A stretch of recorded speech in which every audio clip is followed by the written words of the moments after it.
僵直性脊椎炎主要影响着两骨、甲着骨盆关节慢性发炎性的疾病，一般好发伫20到40岁的男性。伫台湾的盛行率大约1/1000到4%。目前的成因还阁无完全了解，可能甲着遗传相关较悬。僵直脊椎炎它的成因其实基本上跟遗传有非常大的关系啊它是所有这些自体免疫的疾病里面那个跟遗传相关性最高的一个问题然后通常就是说男性的那个发病的那个几率会比女生还更高啊所以如果说在40岁之前就有一些那个下背那个有点不太舒服的状况其实就要想到这个疾病的可能性。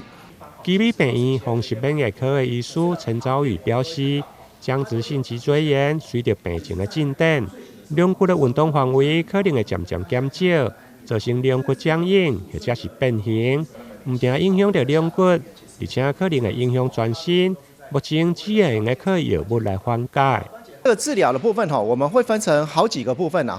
通常如果是说所谓的下背痛的问题一般来讲第一线的治疗大概就是所谓的用那个非类固醇类消炎药也就是所谓的止痛药下去做控制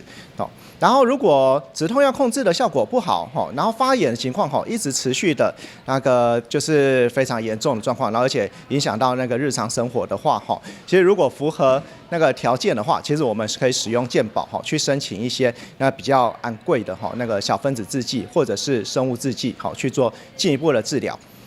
如果健保不符合的话这部分可能就真的考虑需要用自费的方式去做处理了。虽然僵直性脊椎炎目前还阁无法度来根治，主要以着控制症状，甲着改善生活目标为主。除了非类固醇的消炎药物，甲着物理治疗、运动等。另外，病情较严重，嘛用的申请生物制剂，或者是小分子的标靶治疗，但健保并无一定的给付。台南新闻林根采访报道。